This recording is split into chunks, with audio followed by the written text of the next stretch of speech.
फिर भी हम वहां जाकर खेलने जाते हैं कि भाई चलो यार बौद्ध धर्म का काम करेंगे, बौद्ध धर्म का काम करेंगे। क्या करोगे? जितने बौद्ध धर्म, जितने भारतीय बौद्ध महासभा है, सब कांग्रेस की गुलाम, जिसकी सत्ता आती है उसकी गुलाम बनते हैं। ये कटु सत्य बात कर रहा हूं। जितने बनते हैं सब मतलब बैठ के वहां पार्टी की बुराई करने के अलावा, पार्टी का विरोध करने के अलावा कोई दूसरा काम नहीं करता। मैं तो यूट्यूबरों का एक दिन इकट्ठा करने वाला हूं कि मैंने अभी आओ तुम्हें दावा देता हूं। और जो जो लोग बोलते हैं कि भाई क्या क्या हो रहा है, नौजवानों को मौका नहीं दे रहे, या ये नहीं दे रहे, वो नहीं दे रहे, संगठन क्यों कम हो रहा है, ये लड़ जाए तो इनको ये मिल जाएगा, ये मतलब चला जाए तो इसको ये हो जाएगा, सारा जवाब एक दिन में दे दूं। और वोटर परसेंट कम क्यों हुआ पूरा हिसाब किताब लेके जाओ, तो कम से कम फिर वो लोग आगे ये बात तो ना करेंगे। अभी राजस्थान में चुनाव चल रहा है, मध्य प्रदेश में चुनाव चल रहा है, तेलंगाना में चुनाव चल रहा है और छत्तीसगढ़ में चुनाव चल रहा है। 5 राज्यों में चुनाव, एक में हम चुनाव लड़ने रहे। एक भी आदमी वहां जाके जाने के लिए तैयार नहीं है। एक भी यूट्यूबर वहां नहीं गया कि जाकर ये कह दे कि भाई बहुजन समाज पार्टी यहाँ पर जीतने वाली है। मगर यहाँ बैठ के सब जन सुबह शाम तक ऐसे 2 चक्कुलियों को पकड़ लेते हैं और उनके सुनते रहते हैं। बोल, इनके विरोध बोल, इस संगठन जो काम करे इनके विरोध में बोलो। वो बेचारे भागने क्योंकि टीआरपी उनकी बढ़ रही है। टीआरपी की पार्टी की बढ़नी चाहिए, मेरी नहीं बढ़नी चाहिए, किसी इंडिविजुअल आदमी की नहीं बढ़नी चाहिए। यदि संगठन बढ़ेगा तो हर यूट्यूबर का भी सम्मान होगा, संगठन के आदमी का भी सम्मान होगा, समाज का भी सम्मान होगा। और यदि ये पार्टी गर्त में गई तो मैं निश्चित बोल रहा हूं कि आज यदि मोदी डरता है तो बहुजन समाज पार्टी की मुखिया बहन कुमारी मायावती से डरता है, और आपकी पार्टी बहुजन समाज पार्टी से डरता है। उसके रास्ते में यदि सबसे बड़ा कोई रोड़ा है तो बहुजन समाज पार्टी की मुखिया बहन कुमारी मायावती जी। माननीय सीपी सिंह जी ने ये अपने वक्तव्य में कहा है कि ये यूट्यूबर्स आते हैं और दूसरे लोगों से टिप्पणी करवाते हैं, हमारी रिपोर्टिंग नहीं करते हैं, हमको नेगेटिव दिखाते हैं। अरे भाई, आपने क्या कर दिया पत्रकारों के लिए? आपने कब एक प्रेस कॉन्फ्रेंस की है जब आपने बुलाया हो पत्रकारों को? समाजवादी पार्टी को देखिए प्रेस कॉन्फ्रेंस करते हैं, कांग्रेस को देखिए वो प्रेस कॉन्फ्रेंस करते हैं, बीजेपी को देखिए वो प्रेस कॉन्फ्रेंस करते हैं, आम आदमी पार्टी को देखिए वो प्रेस कॉन्फ्रेंस करते हैं और बड़े सम्मान से पत्रकारों को बुलाते हैं। एक आप हैं दिल्ली के अंदर रहते हुए दिल्ली के पत्रकारों को कभी नहीं बुलाते। व्हाट्सएप पे मैसेज कर देंगे, पत्रकार तुम्हारे बाप के नौकर तुमको कवर करने के लिए चले जाएंगे।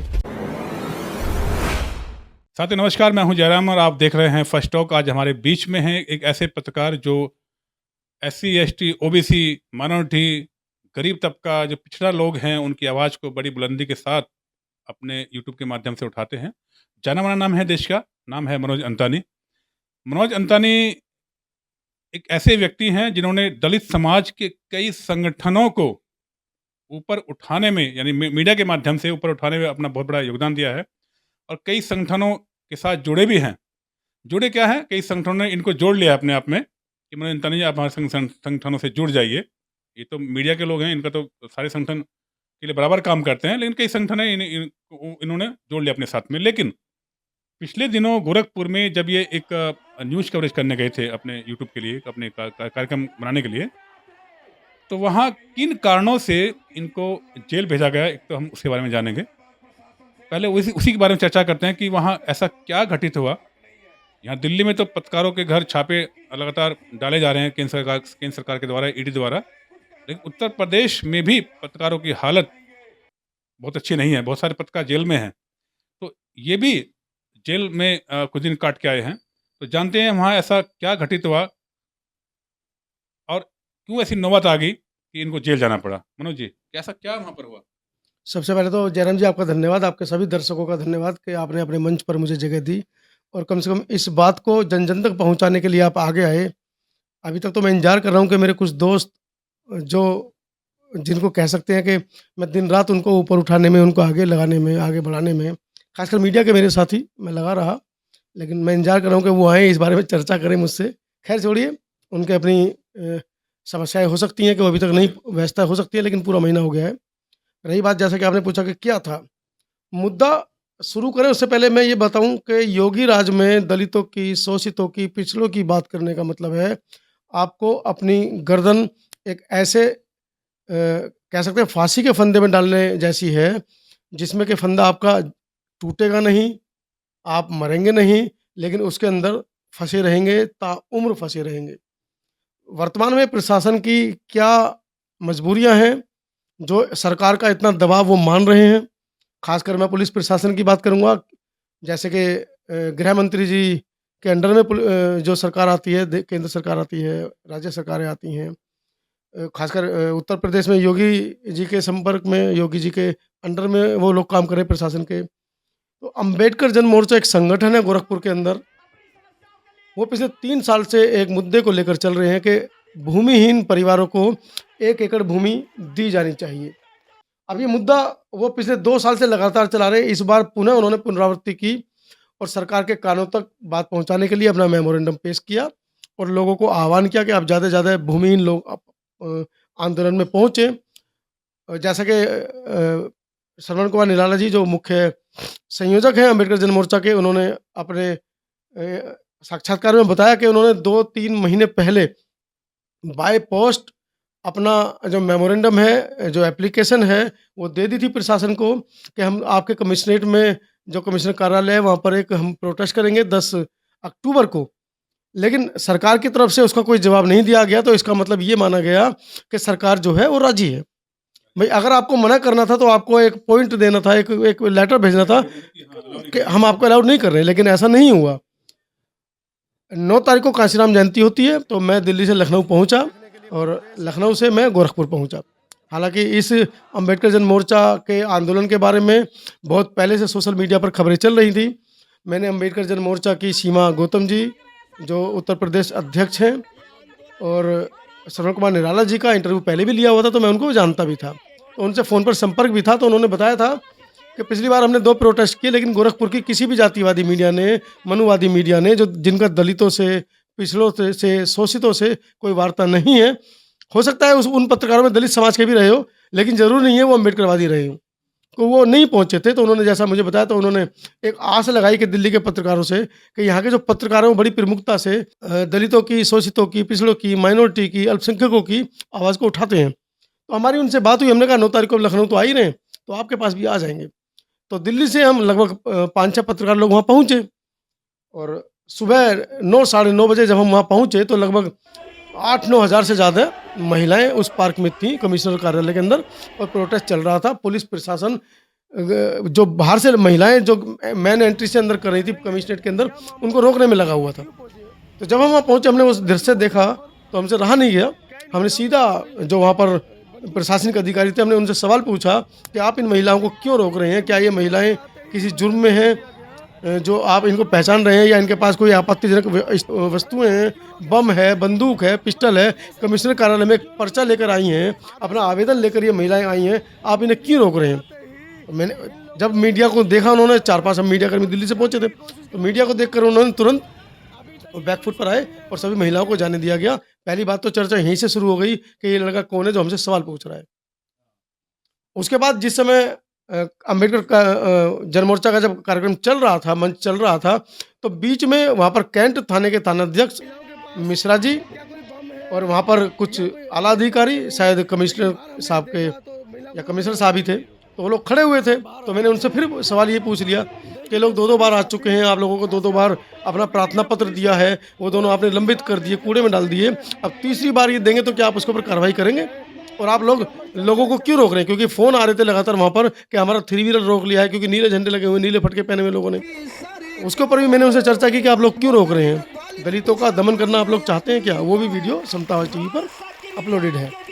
उसी बीच में क्या होता है, पीछे कुछ महिलाएं बैठी हुई थी, प्रोटेस्ट चल रहा था, लगभग 2 बजे का टाइम था, लंच जो है वो कर रही थी पीछे बैठ के, क्योंकि अम्बेडकर जन मोर्चा के जो कार्यकर्ता हैं उन्होंने खाने का भी प्रबंध किया था, तो वो लोग खाना खाकर बैठी हुई थी। तो कुछ महिलाएं उसमें से कमिश्नर कार्यालय के अंदर प्रवेश कर गईं।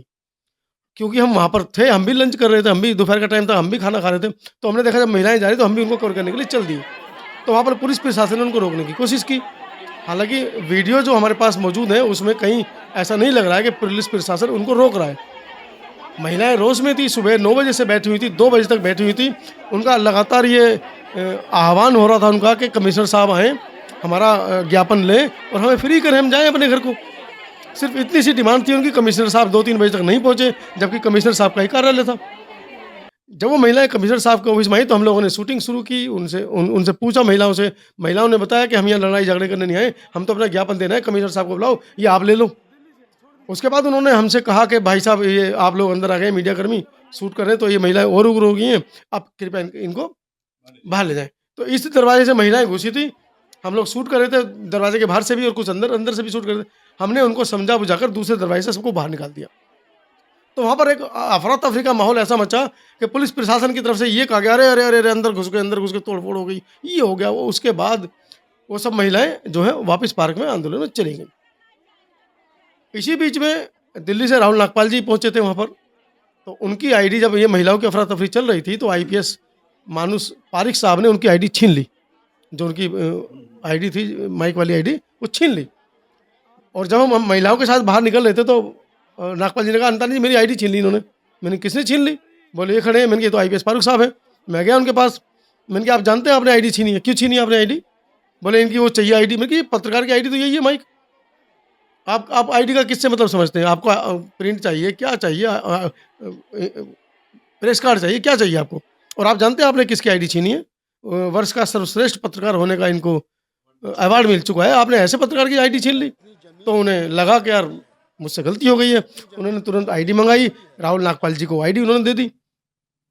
उसी बीच में वो थोड़ा सा जब तक ये बात नहीं हुई थी तो वो थोड़ा सा उग्र हुए कि तुमने भीड़ को उकसा दिया, ये कर दिया, वो कर दिया। तो मुझे लगा कि इस तरीके से बात बनेगी नहीं। मैंने कहा पत्रकारों का आप यहाँ पर अपमान कर रहे हैं, सब पत्रकार नीचे बैठ जाइए। हम सब लोग जमीन पर बैठ गए, हमने योगी पुलिस मुर्दाबाद के नारे लगाए।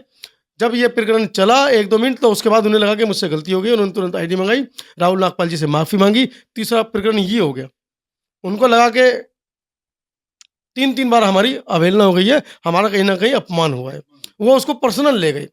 उसके बाद रात को 10 बजे जब कमिश्नर साहब आए, जब उन्होंने ज्ञापन सौंपा, तो उस समय भी वहाँ मीडिया कर्मी थे। तो उनको लगा कि ये कौन मीडिया कर्मी है जो सुबह 10 बजे से रात को 10 बजे तक जमे हुए हैं, जबकि हमारे यहाँ के मीडिया कर्मी तो आते हैं, माइक लगाते हैं, पूछते हैं, भाग जाते हैं। जब हमको 10 तारीख को, जब हम 10 बजे, पहले तो हम शाम को 5-6 बजे होटल चले गए थे नाश्ता वास्ता करने के लिए। हमें लगा कि आंदोलन अभी तक चल रहा है, रात को भी चल रहा है, चलो रात को भी कवर कर लेते हैं। हम रात का भी कवर करके जब हम पहुँचे सीधा होटल, तो लगभग 11:30 बजे होटल का नॉकआउट किया, गेट किसी ने नॉक किया, कुंडी सीधी लगी हुई थी, वो नीचे गिर गई।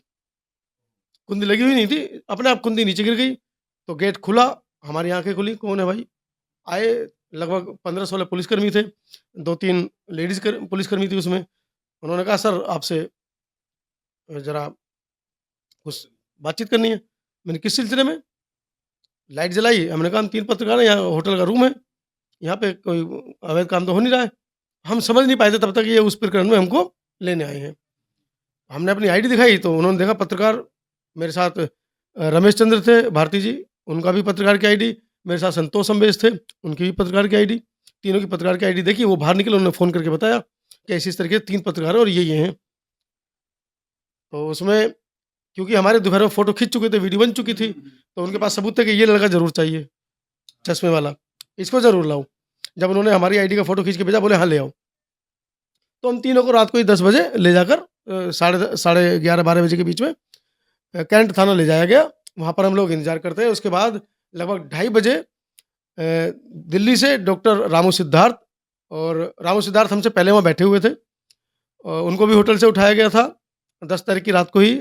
और लगभग 2:30 बजे अम्बेडकर जन मोर्चा के मुख्य संयोजक श्रवण कुमार निराला जी, उनको लाया गया। जब उनको भी लाया गया तब तक हमसे 2-3 बार जो एजेंसीज थी, आईबी थी, एसटीएफ वाले थे शायद, और 2-3 लोग थे, कुछ आला अधिकारी भी थे, वो हमसे कम से कम 4-5 बार वो पूछताछ कर चुके थे। उनका एक ही मुख्य सवाल था कि आप लोग दिल्ली से क्यों आए हैं? आज के प्रोटेस्ट में गोरखपुर से कोई पत्रकार नहीं गया, दिल्ली से आप लोग कैसे आ गए, वो भी सुबह से लेकर शाम तक खड़े रहे। तो मैंने उन्होंने बार-बार पूछा कि किसके माध्यम से आए हो, किसने भेजा है, क्या आपका काम करने का तरीका है? तो मानुष पारिक जो थे आईपीएस, वो दिल्ली में रह चुके थे, तो उन्होंने हमसे बात की। उन्होंने बताया कि दिल्ली के पत्रकारों को मैंने देखा है, मैं दिल्ली में रहा हूँ, पोस्टिंग रही है। मैंने भी उनको याद दिलाया कि हम भी आपसे मिले थे एक बार आके संसद मार्ग में, हमें एक प्रोटेस्ट के लिए ज्ञापन देना था, करना था, तो उसके लिए आपसे मुलाकात हुई थी, तो वो पहचाने। लेकिन उनके ऊपर भी ऊपर से प्रेशर था। और 10 तारीख को योगी जी गोरखपुर में थे, और जब उनको पता चला कि लगभग 50,000 लोग इकट्ठा हुए हैं कमिश्नर कार्यालय में, तो उनके भी आनन-फानन में हाथ-पैर फूले। तो वहाँ से भी उसकी मॉनिटरिंग हो रही थी कि जो भी मिले उठाओ और सीधा जेल में इनको डालना है। तो 3 दिन तक हमसे लगातार पूछताछ होती रही, 3 दिन तक हम थाने में बैठे रहे। 10 तारीख की रात को हमको उठाया गया और 13 तारीख की रात को हमको लगभग 6 बजे मजिस्ट्रेट के सामने प्रस्तुत किया गया। वहाँ पर उन्होंने किसी की कंप्लेंट दिखाई कि राकेश शर्मा है, किसी का गला दबाने की कोशिश की गई, तब हमको पता चला कि 307 भी हम पे लगी है। जो आईओ थे वो आगे खड़े थे, हमको पीछे कर दिया गया। लेकिन जैसे ही जज साहब ने कहा कि ये क्या इसमें डॉक्टरी रिपोर्ट तो है नहीं, जो आप लाए हो इसमें डॉक्टरी रिपोर्ट तो है नहीं, इनके सिर्फ गले में खराश दिख रही है। गला दबाने का मतलब है, मैं तुरंत उनके आगे हाँ, तो मैंने तुरंत जज साहब से कहा, जज साहब इन्हीं की सुनोगे, हमारी भी सुनोगे? एकदम हम तीनों आगे पहुँच गए, उसको आईओ के पीछे करके। मैं जज साहब हमारी भी सुनिए। बोले क्या हुआ? मैंने सर हम शूटिंग करने आए थे, हम ये खबर को शूट करने आए थे। हमारे पास तमाम हमारे मोबाइल के अंदर वीडियो शूट हैं कि कार्यालय में क्या-क्या हुआ, और वहाँ पर सीसीटीवी भी लगे हुए थे। अगर एक भी व्यक्ति गर्दन पकड़ता हुआ दिख जाए, गिरेबान तक पकड़ता हुआ दिख जाए तो बताइएगा।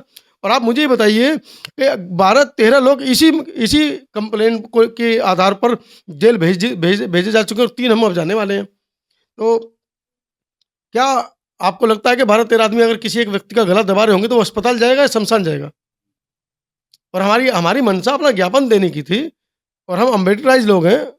खैर कुल मिलाकर हमने उनसे कहा, तो उन्होंने, अब जो तय हो चुका था पहले वो तय हो चुका था। तो हमसे सवाल बार-बार यही पूछे जा रहे थे कि आप आए क्यों दिल्ली से? तो हमारा यही जवाब था हर किसी एजेंसी को कि हम अम्बेडकराइज़ लोग हैं।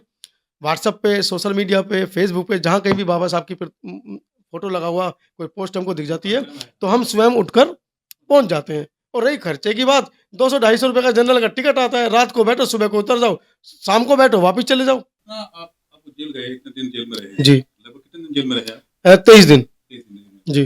23 दिन जब जेल से वापस आए हैं, आपने तो कई संगठनों को जी।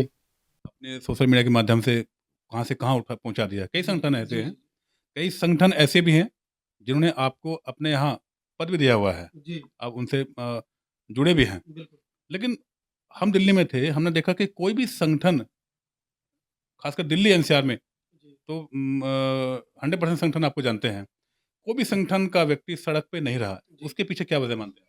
सोशल मीडिया पर समता आवाज़ टीवी बहुजनों का सबसे पहला चैनल माना जाता है, और समता आवाज़ टीवी ने लगभग पूरे देश को सोशल मीडिया के माध्यम से, यूट्यूब के माध्यम से लगभग 30-35 चेहरे ऐसे दिए हैं जो इस क्षेत्र में पत्रकारिता कर रहे हैं, खासकर बहुजन समाज की पत्रकारिता वो दिखा रहे हैं। चाहे वो राजनीतिक हो, सामाजिक हो, आर्थिक हो, किसी भी तरह की हो, वो पत्रकारिता कर पा रहे हैं। हमने ऐसे चेहरे तैयार किए हैं।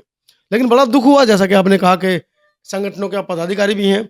इस मामले में मैं धन्यवाद करना चाहूँगा माननीय केपी चौधरी साहब का, जो महासंघ के राष्ट्रीय प्रधान महासचिव हैं, जिसके अंदर देश के लगभग 55 के करीब SC/ST वेलफेयर एसोसिएशंस हैं। उन्होंने राहुल नागपाल जी को बुलाकर अपना स्टेटमेंट दिया, और उस महासंघ का मुझे मीडिया प्रभारी भी बनाया गया है।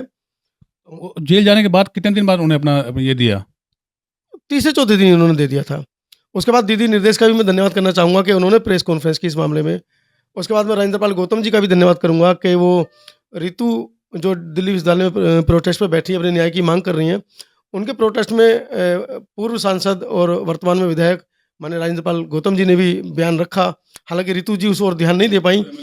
हाँ, तो जब मैं अभी 3-4 दिन पहले रितु जी के प्रोटेस्ट में गया था, कुछ लोग मुंबई और दूसरे प्रदेशों से आए थे, लॉर्ड बुद्धा एजुकेशन सोसाइटी के लोग आए थे, तो मुझे पता चला, मैं भी उनका साक्षात्कार लेने गया। तब मैंने प्रोफेसर रितु को बताया कि हम लोग 22 दिन 23 दिन जेल में थे, इसीलिए आपके इस प्रोटेस्ट को कवर करने नहीं आ पाए। तो उन्होंने कहा है, माय गॉड, मतलब 2 महीने हो चुके, प्रोफेसर रितु तक को नहीं पता कि हम लोग, ये कमी किसकी रही जो हमारे साथी थे। जो संगठन अपने आप को हम देख रहे हैं कि बहुजन के बहुत सारे संगठन ऐसे हैं कि बहुजन से पैसा इकट्ठा करते हैं, जी। अपने आप का प्रचार करते हैं, लेकिन उसके बावजूद भी ऐसा कोई संगठन सड़क पे नहीं दिखा जिन्होंने सड़क पे खड़ा होकर के आपकी आवाज़ उठाई हो। ऐसा आपको क्या लगा? क्या संगठन केवल व्यक्तिगत प्रचार कर रहे हैं, या इसमें क्या दिखता है आपको? मैंने इस बात का बिल्कुल बुरा नहीं माना है कि किसी संगठन ने हमारे लिए आवाज़ उठाई या न उठाई। मेरा मानना है कि हमें अपना बेस्ट दिखाना है, दूसरा हमारे लिए क्या करता है, क्या नहीं कर सकता है। बहुत से संगठन हैं जिनकी मैंने फ़ोटोग्राफ़ी की, वीडियोग्राफ़ी की, जिनको मैंने शूट किया और लोगों ने वो वीडियो दिखा-दिखा कर दूसरे लोगों को प्रभावित किया कि देखिए दिल्ली से पत्रकार आते हैं हमारे कार्यक्रम में, हमको शूट करते हैं और ये है, दुनिया भर की चीज़ें हैं। एक एक छोटा-सा संस्मरण मुझे याद आता है, हमारे समाज के एक चैनल है, बड़ा चैनल है, उनके साथ रेलवे पुलिस ने कुछ बदतमीज़ी कर दी थी रात को और यहाँ तक भी उन्होंने बताया था कि उनके साथ मार-पिटाई की गई, उनके मुँह में पेशाब तक करने की कोशिश की गई थी। हमें रात को जब ये बात पता चली तो हम अगले दिन पुनः, और इतनी सर्दी का मौसम था कि घर से निकलना बड़ा मुश्किल था। उसके बावजूद हम सुबह 10 बजे इकट्ठा हुए, डीसीपी दिल्ली पुलिस के का हमने घेराव किया। उन्होंने कहा ये रेलवे का मामला है, हमने रेलवे डीसीपी का घेराव किया।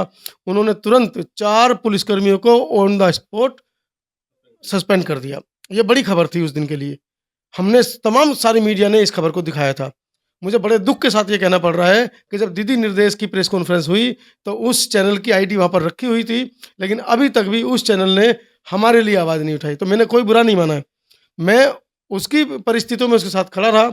उसका मन है कि वो मेरी परिस्थिति में मेरे साथ खड़ा होगा या नहीं होगा। देश का कोई भी ऐसा संगठन है, जिसके लिए मैंने काम किया है, उनका अपना मन है कि वो मेरे लिए खड़े हों या ना खड़े हों, लेकिन मैं अपना काम करता रहूँगा। मेरा काम है, जो मैंने ज़िम्मेदारी ली है। जब मुझे पता चला कि बाबा साहब, मनोहर काशीराम साहब, यहाँ तक कि बहन कुमारी मायावती जी तक इस बात से पीड़ित है कि हमारी खुद की मीडिया नहीं है। बाबा साहब 100 साल पहले कहते थे कि हमारी मीडिया नहीं है, हमारा प्रचार-प्रसार नहीं हो रहा है। मनोहर काशीराम साहब इस बात को कहते थे और ये जब ज़िम्मेदारी, जब मैंने बहुजन महापुरुषों को पढ़ा, तब मुझे समझ में आया कि मुझे ये काम कर सकता हूँ, क्योंकि कैमरे की नॉलेज मुझे है, एडिटिंग की नॉलेज मुझे, मेरी जेब से कुछ लगने वाला नहीं है। तो मैंने इस काम को किया, तो ये काम मैंने स्वेच्छा से लिया है। अब कोई संगठन मेरे लिए आवाज़ उठाए या ना उठाए, उनका बहुत-बहुत धन्यवाद है, और जिन्होंने उठाया है, उनका तो बहुत बारंबार धन्यवाद है कि आप लोगों ने मेरी आवाज़ को उठाई। ख़ासकर जितने भी बहुजन मीडिया कर्मी हैं, जितने भी बहुजन समाज के संगठन हैं। अभी कल परसों की बात है, वैभव कुमार जो डीएनएन न्यूज़ चैनल से हैं, उन्होंने एक रिपोर्टिंग की है। उस रिपोर्टिंग में उन्होंने पूछा है कि बहुजन पत्रकार, 5 राज्यों में अभी चुनाव हुए हैं, बहुजन पत्रकार कहाँ हैं? बड़े-बड़े बहुजन पत्रकार कहाँ हैं, जो अपने आप को कहते हैं हम बहुजन पत्रकार हैं? कम से कम उनको रिपोर्टिंग बहुजन समाज पार्टी की करनी चाहिए। मैंने उनकी बात का भी बुरा नहीं माना। मैं तो सिर्फ़ उनसे ये पूछना चाह रहा हूँ कि 5 बहुजन पत्रकार, मनोज अंतानी समता आवाज़ टीवी से, संतोष अम्बेस आवाज़ भारत टीवी से, रमेश चंद्र पब्लिक दस्तक से, हमारी बहन नीलम गौतम जी, एनबी न्यूज़ से, जय भीम प्रकाश जी, रामू सिद्धार्थ जी, 6 पत्रकार हम जेल के अंदर बंद थे। बसपा के एक नेता का बयान नहीं आया। हालाँकि अभी 4-5 दिन पहले दूसरे दल के साथियों ने बसपा जॉइन की, तो मैं उस रिपोर्ट को कवर करने गया, तो वहाँ पर भी दिल्ली प्रदेश की पूरी टीम बैठी थी। उन्होंने भी एक शब्द ये नहीं कहा कि सामने अंतानी जी बैठे हैं, जबकि मैंने प्रदेश अध्यक्ष को, सबको कई बार कवर किया, उन सबको खबर पता है कि मनोज अंतानी जेल छूट के आया है, लेकिन उन्होंने उस समय भी एक बार ये नहीं कहा, उल्टा सवाल खड़ा किया कि ये जो बहुजन पत्रकार हैं, मैं वो वीडियो क्लिप आपको दूँगा, चाहे तो आप लगा सकते हैं। उन्होंने उल्टा सवाल किया कि ये जो यूट्यूबर बने फिरते हैं अपने आप को, ये पूछते हैं, बहन जी के खिलाफ बुलवाते हैं। माननीय सीपी सिंह जी ने ये अपने वक्तव्य में कहा है कि ये यूट्यूबर्स आते हैं और दूसरे लोगों से टिप्पणी करवाते हैं, हमारी रिपोर्टिंग नहीं करते हैं, हमको नेगेटिव दिखाते हैं। अरे भाई, आपने क्या कर दिया पत्रकारों के लिए? आपने कब एक प्रेस कॉन्फ्रेंस की है, जब आपने बुलाया हो पत्रकारों को? समाजवादी पार्टी को देखिए प्रेस कॉन्फ्रेंस करते हैं, कांग्रेस को देखिए वो प्रेस कॉन्फ्रेंस करते हैं, बीजेपी को देखिए वो प्रेस कॉन्फ्रेंस करते हैं, आम आदमी पार्टी को देखिए वो प्रेस कॉन्फ्रेंस करते हैं और बड़े सम्मान से पत्रकारों को बुलाते हैं। एक आप हैं, दिल्ली के अंदर रहते हुए दिल्ली के पत्रकारों को कभी नहीं बुलाते। व्हाट्सएप पे मैसेज कर देंगे, पत्रकार तुम्हारे बाप के नौकर हैं, तुमको कवर करने के लिए चले जाएंगे। एक फ्रांसीसी फिल्म डायरेक्टर को भी अरेस्ट किया गया, जो दलितों की दशा और दिशा को शूट करने के लिए यहाँ भारत में आए हुए थे। इसमें दारापुरी साहब जो पूर्व डीआईजी हैं, उनको अरेस्ट किया गया। लगभग 13 लोगों के नाम पे अज्ञात में डाला गया। उनमें किस-किस को पकड़ते, किस-किस को नहीं पकड़ते, वो उनके ऊपर है। लेकिन मैं फिर भी धन्यवाद करना चाहूँगा, जो जेल के अंदर जो बंदी थे, उनका जो व्यवहार था हमारे प्रति बड़ा अच्छा रहा, क्योंकि उनको पता था कि आंदोलन के लिए ये लोग आए हैं। और इतना प्रभाव रहा कि जब हम वहाँ से निकले, तो बहुत से लोगों ने गले मिलकर, बहुत से लोगों ने पैर छूकर, जय भीम बोलकर हमारा अभिवादन किया, हमको वहाँ से विदा किया। तो ये एक सुखद अनुभव, 22 दिन की जो हमारी जेल यात्रा थी, 23 दिन की, उसका जो आखिरी दिन था, वो हमारे लिए बड़ा ज़बरदस्त रहा कि साथियों ने मिलकर हमको। एक सवाल लास्ट में पूछूँगा मैं। जी। मतलब महीने से 2-4 दिन कम ही रहे जी हैं जी जेल में। जी योगी जी का धन्यवाद करेंगे? बिल्कुल योगी जी का धन्यवाद करेंगे। योगी जी का धन्यवाद बनता है। गोरखपुर प्रशासन से जब बातें चल रही थी और जब जेल के अंदर हम पहुंचे तो हमें लगा कि जो दोनों बैरिक 16 16 बी की मैं बात कर रहा हूँ, बाकी बैरिकों का भी यही हाल रहा होगा। दोनों बैरिक में हालांकि पूरी जेल 850 लोगों के लिए बनी थी और उसमें लगभग 2500 कैदी उसके अंदर बंद थे और वहाँ पर जो कैदी थे उनमें से लगभग 80% SC ST OBC माइनॉरिटी समाज के थे। किसी भी मतलब मोस्टली जो बंदी थे वहाँ पर, वो ये कह रहे थे हमने कुछ नहीं किया, हम वहाँ पर खड़े थे। बस पुलिस ने पकड़ा, चालान काटा गैंगस्टर में। कोई अगर कोल्ड ड्रिंक भी पी रहा है या चाय सिगरेट पी रहा था और पीछे कुछ चोरी-वोरी हो गई और सीसीटीवी में आ गया, तो उसको भी गैंगस्टर में, सिर्फ़ इसलिए कि जब 2024 में चुनाव होगा तो उत्तर प्रदेश में हम आंकड़ा दिखाएँगे कि हमने इतने गैंगस्टर को पकड़ा, हमने इतने चोरी वालों को पकड़ा, लेकिन वो मामले सोल्व हुए या नहीं हुए, ये नहीं बताएँगे। तो योगी जी का तो इसलिए धन्यवाद है कि आपने गोरखपुर के अंदर जो तांडव मचा रखा है, अपने प्रशासनिक अधिकारियों के माध्यम से उसको थोड़ा नकेल कसें, उस पे थोड़ा अमल करें। ख़ासकर 30 से नीचे-नीचे 15 और 30 उम्र के जो बच्चे जिनको जो आप पकड़ रहे हैं, उनके भविष्य को आप ख़राब कर रहे हैं। ये मुझे लगता है कि आदेश है कि अगर इस समाज का कोई भी बच्चा दिख जाए, उसको उठा के जेल में डाल दो और 2-2 3-3 महीने तक ज़मानतें मत दो।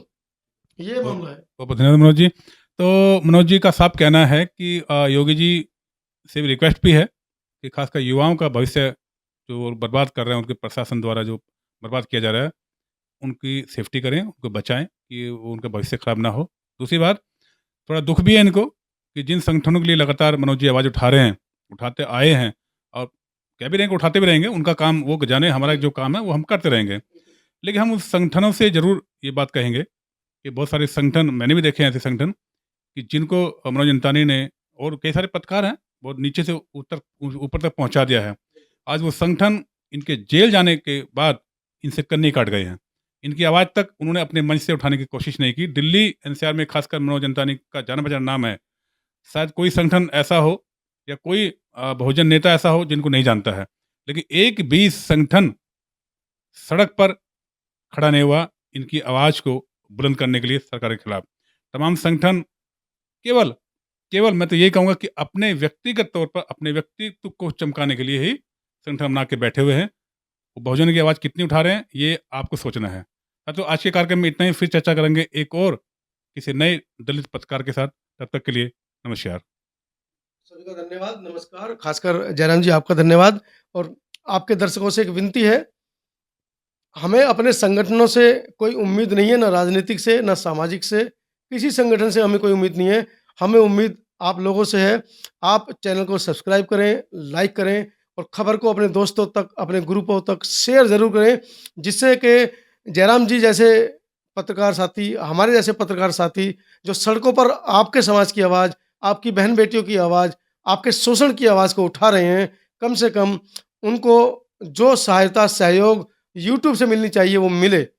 बहुत-बहुत धन्यवाद। नीचे पेटीएम नंबर दिया हुआ है। अगर आपको लगता है कि इन्होंने अच्छी पेशकश की है या अच्छी पहल की है अपनी खबरों के माध्यम से, आप लोगों की खबर दिखा रहे हैं, तो आर्थिक सहयोग भी करें। बहुत-बहुत धन्यवाद।